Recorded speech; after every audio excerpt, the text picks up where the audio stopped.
Mapagpalang gabi po sa ating lahat and welcome na muli sa ating daily evening devotional at tayo po'y pangunahan ni Brother Elmer sa pag-aaral ng salita ng Panginoon. Ngunit bago po yan, tayo po muna ay awit ng ating opening song.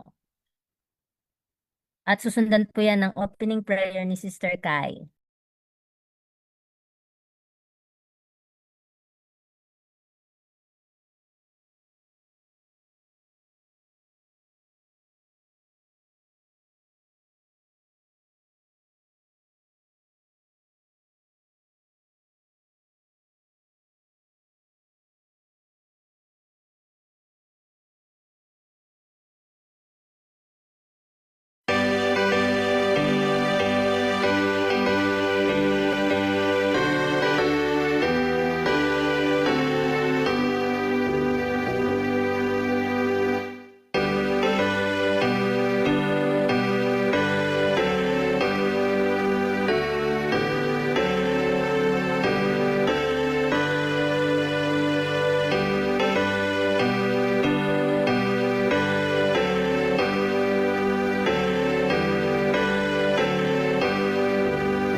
Ama naming Diyos, na sa kataas-taas ng mga langit, kami po lubos na nagpapasalamat sa inyong paggabay at protection po sa amin sa buong araw na ito at kami po ay umabot sa mga oras na ito at muli po ay makapakinig ng inyong banal na salita. At sa pagsisimula po ng aming pag-aaral sa gabing ito, Ama, nawa ikaw po ang magkaloob sa amin ng karunungan at katalinuhan upang ang mga mensahe naming marinig ay amin pong maintindihan at tumimo ng malalim sa aming puso't isipan, maging gabay namin sa pang-araw-araw habang kami po ay nabubuhay dito sa sanlibutan. At ganon din naman po sa aming tagapagsalita, naway puspusin niyo po siya ng karunungan at katalinuhan upang kanya po itong may salaysay ng maayos at malinaw. At naway itago niyo po siya sa likuran ng inyong krus upang lahat po na mamatawi sa kanyang mga labi ay naayon lamang po sa inyong banal na kalooban. Maraming salamat po sa mga biyayang nagkaloob sa amin. Patawad po kung sa simpungan ng pagkukulang at pagkakasala. Ito po aming hiling at dalangin sa pangalan ng aming Panginoong Hesus. Amen. Amen. So, sa punto pong ito, atin na pong pakikinggan si Brother Elmer sa kanyang message.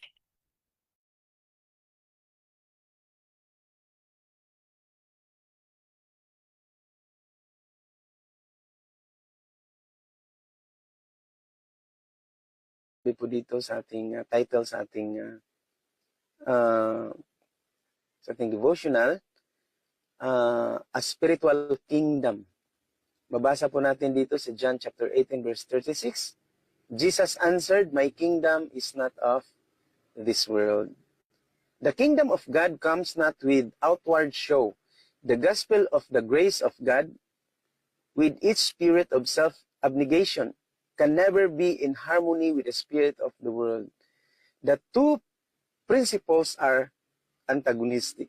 So, mga kapatid, ang kaharian ni Kristo, yung kanyang kingdom is totally opposite sa gitawag og kanang espiritu ng sanlibutan, no? So, but today in the religious world, here are multitudes who, as they believe, are working for the establishment of the kingdom of Christ as an earthly and temporal dominion. They desire to make our Lord the ruler of the kingdoms of this world, the ruler in its courts and camps, its legislative halls, its places and marketplaces. They expect him to rule through legal enactments enforced by human authority. Since Christ is not now here in person, they themselves will undertake to act in his stead, to execute the laws of his kingdom.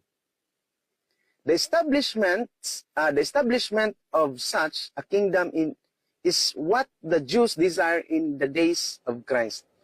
So, alam natin mga kapatid na sa panahon ni Jesus Christ, sa panahon ng mga Hudyo, sa panahon ni Jesus, during the time of Jesus, gusto nila yung kapangyarihan ni Jesus Christ, yung kaharian ni Kristo, yun ang mag-rule dati.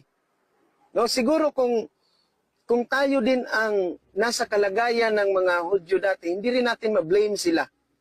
Dahil nga, nandun sila sa ilalim ng kapangyarihan ng Roman Empire, no? Kaya gusto nila nga yung kapangyarihan ni Kristo, yun ang maghari dati at ipamukha sa mga opposers ni Jesus Christ at yung sa mga Roman. Gusto nila ipamukha dati mga kapatid na si Jesus Christ ay makapangyarihan. But sabi ni Jesus Christ, my kingdom is not of this world. Then, sa ating pagpapatuloy, they expect him to rule through legal enactments enforced by human authority. Since Christ is not now here in person, they themselves will undertake to act in his stead, to execute the laws of his kingdom. The establishment of such a kingdom is what the Jews desire in the days of Christ. They would have received Jesus had he been willing to establish a temporal dominion, to enforce what they regarded as the laws of God, and to make them the expositors of his will and the agent of his authority. But he said, my kingdom is not of this world. He would not accept the earthly throne. Mga kapatid, ihan ni Jesus Christ na yung mga tao, yung mga nakapaligid niya dati, gusto nila na i-execute ni Jesus ang kanyang kapangyarihan. Gusto ng mga tao na yung kaharian ni Kristo, yun ang makita na yung kaharian niya, yung kanyang power. Ngunit hindi yan ang gusto ng Panginoon. Kaya sabi ni Jesus Christ, my kingdom is not of this world. He would not accept the earthly throne. Kasi siyempre, kung ipinakita talaga ni Jesus Christ dati ang kanyang kapangyarihan at sumasang-ayon siya sa mga suggestion ng mga tao, of course, ang gusto ng mga tao na si Jesus Christ ay bibigyan talaga siya ng earthly throne. No? Sabi dito,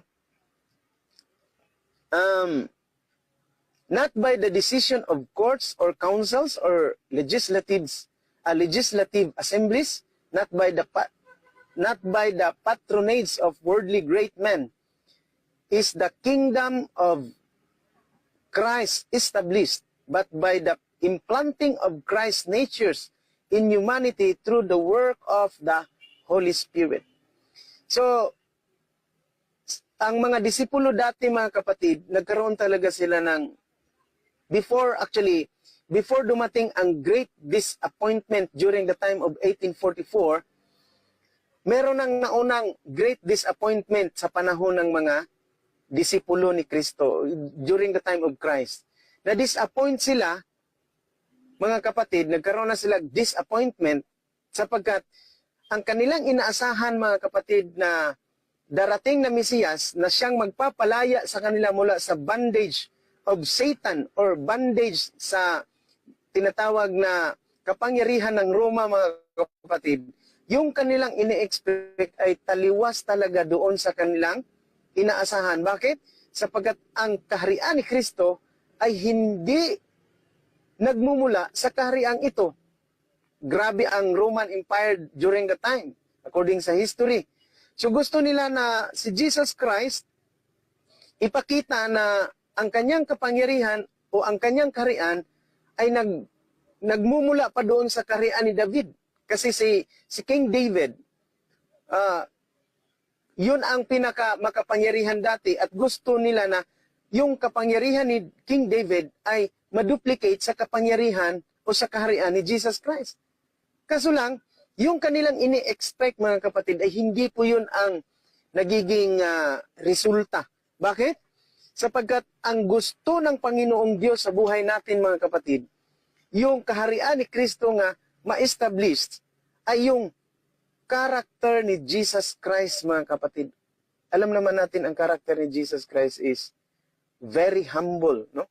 So, napaka-humble ni Jesus Christ up to the point na yung sinampal-sampal siya, sinaktan siya. Yun yung kaharian ni Jesus Christ. No?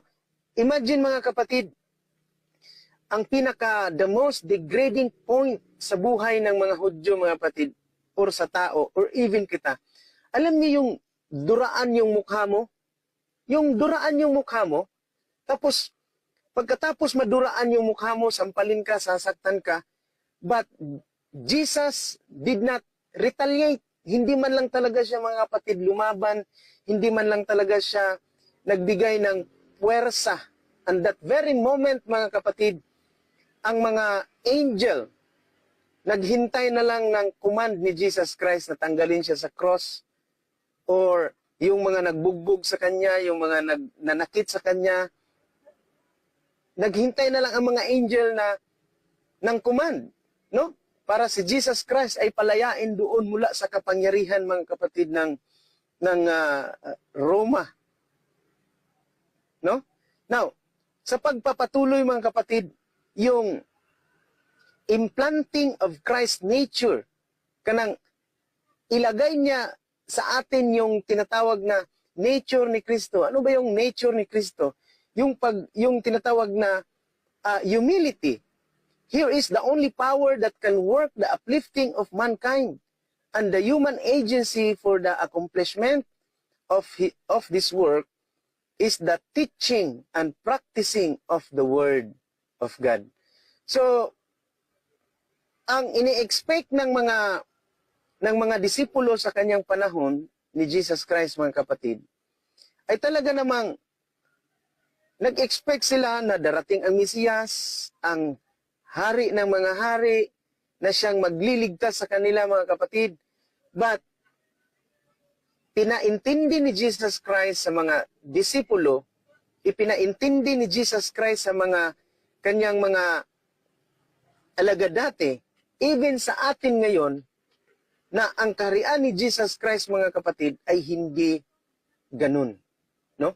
Na ang kaharian ni Jesus Christ ay hindi katulad ng sanlibutan na mapagmataas. Hindi talaga siya, kumbaga, hindi siya patas. No? So ang kaharian ni Kristo, or ang kapangyarihan ni Kristo na nasa atin ngayon ay hindi yung pagiging mataas, kumbaga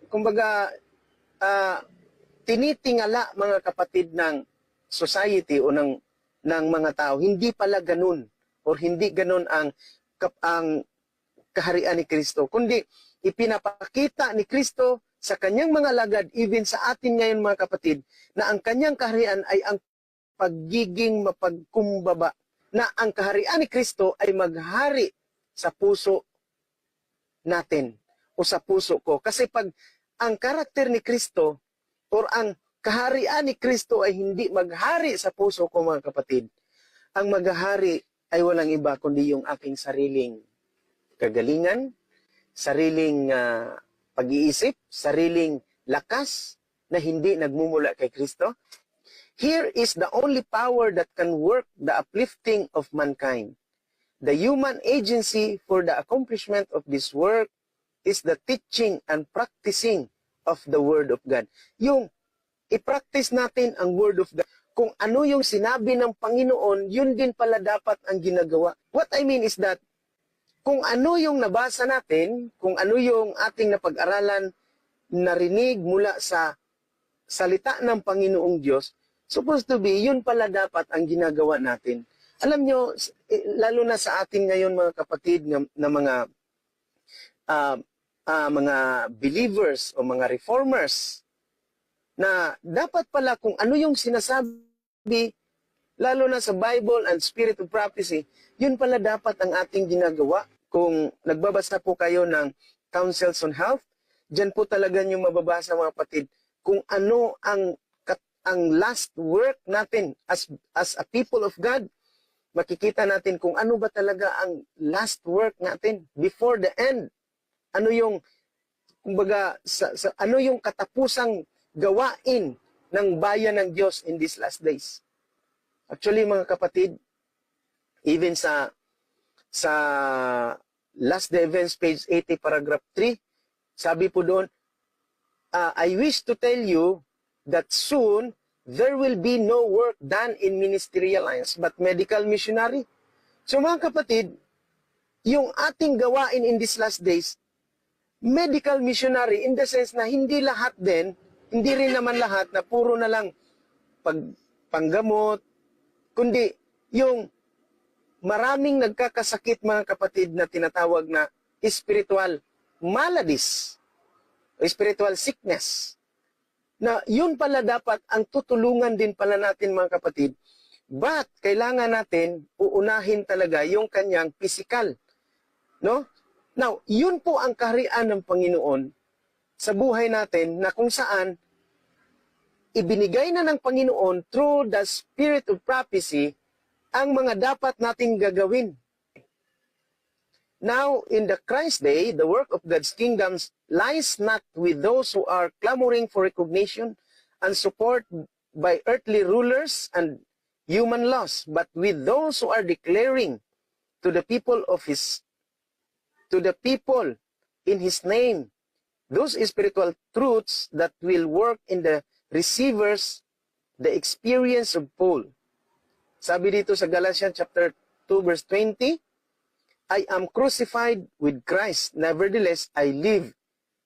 Yet not I, but Christ liveth in me.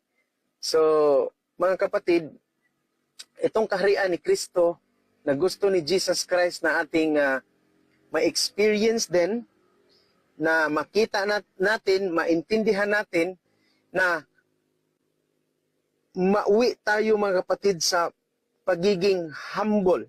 Hindi siya hambog.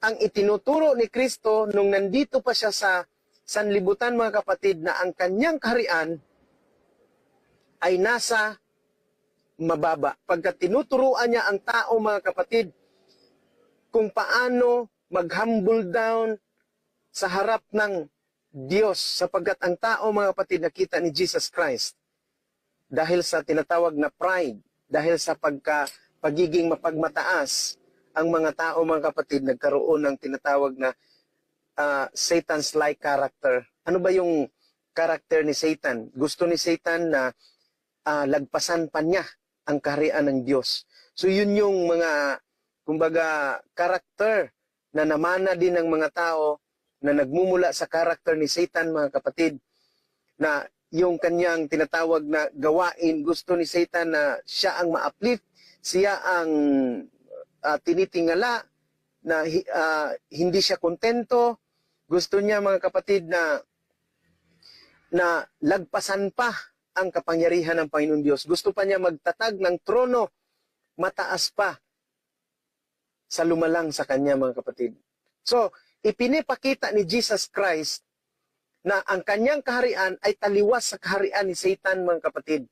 Na itinuturo ni Jesus Christ na ang kanyang kaharian ay ang kaharian ng pagiging mapagkumbaba. Dahil nakita niya ang sangkatauhan, mga kapatid, ay katulad na sa karakter ni Satan na gustong magmataas sa kanyang lumalang. Kaya ang ginawa ni Jesus Christ, mga kapatid, sinabi niya talaga na ang aking kaharian ay hindi galing or hindi sa sanlibutang ito. Sapagkat ang naghari sa sanlibutang ito ay walang iba kundi si Satanas as of now. Pero darating ang panahon na itong kahariang ito ay mawawala at ipapalit ang kaharian ni Jesus Christ, na yung kaharian na yun, mga kapatid, ay kaharian ng mga banal, kaharian ng hindi na marunong manakit, hindi na marunong magsasalita ng masakit sa kanyang kapwa. At yun, mga kapatid, yung kaharian, yung maghahari sa puso natin. Kaya nga sa Matthew chapter 6, verse 33, seek ye first the kingdom of God. Seek ye first the kingdom of God and His righteousness. Yung kaharian ni Kristo ay walang iba kundi yung kanyang katuwiran, mga kapatid. Yung ganong klaseng pagpapakumbaba, mga kapatid, hindi natin mag-gain overnight, kundi sometimes it takes months, years, in order nga mag-grow tayo sa kaharian ni Kristo. At yung kaharian ni Kristo, walang iba kundi yung kaniyang katuwiran. Ang kaharian ng sanlibutan ito ay hindi talaga makadiyos, no? Pero sa kaharian ni Kristo, mga kapatid, kung yun ang ating gagamitin o isakabuhay natin ang kaharian ni Kristo, mga kapatid, even sa ating mga kapitbahay, makikita talaga nila na tayo ay kakaiba. Diyan lalabas, mga kapatid, yung tinatawag na peculiar people. Teaching and practicing of the Word of God. Teaching and practicing the Word of God by precept and example. Makita sa atin, mga kapatid, na ang kaharian ni Kristo ay nasa sa ating loob, ay ang pagiging mapagkumbaba. Maraming salamat at God bless us all.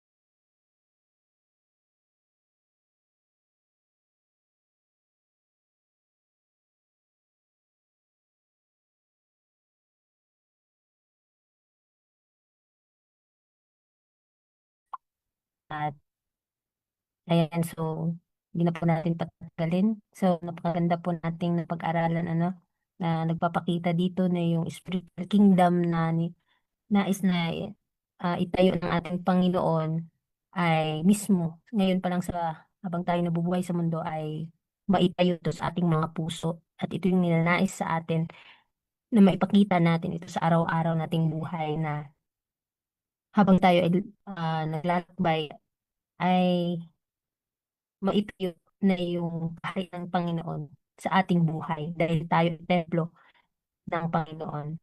So, ayan, so dahil po wala aking signal, bigay ko na po ang pagkakataon sa mga nais mag-insight. Ayan, so marami po tayo dito sa Zoom. Sino pong may karagdagan? Nandito po si Brother Franklin, Sister Tricia, and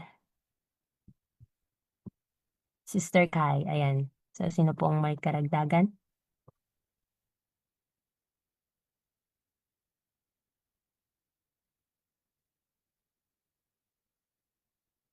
So, kung ayan. So, babasahin ko lang po dito yung, gusto ko lang idagdag dito yung, sinasabi dito na, not by the decision of courts or councils or legislative assemblies, not by the patronage of worldly great men, is the kingdom of Christ established, but by the implanting of Christ's nature in humanity through the work of the Holy Spirit. So ito po pala yung nais ng Panginoon na ipagkaloob sa atin through His Spirit, mga kapatid. At wala na pong iba kundi yung character niya sa buhay natin. At papaano tayo magkakaroon nito? So, atin po talaga yung pag-aaralan, ano? Kaya patuloy po nating pag-aaralan ang aklat ng God's Amazing Grace at napakaganda po. Very exciting po yung mga mensahe na ito sa atin ng Panginoon kung gaano. Dahil wala na po magdadagdag, tayo na po idadako sa ating closing song. At susundan po yan ng closing prayer ni Sister Tricia po. Thank you po.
Our dear Heavenly Father, Ama, maraming salamat po sa ipagpapala sa amin sa aming pong mga pag-aralan at napakinggang mensahe na ito po ay matalim sa amin po sa isipan at tulungan kami rin na tumakot, Ama, ayon po sa inyong kanilang kalooban at naging tuwala po sa mga tanong sa daigin na. Nangirin po kami naman ng kapag-aralan sa aming pagpapasala at po sa tuloy kami samahan, gabayan sa aming pasalang pagtulog ngayong gabi. In Jesus' name we pray.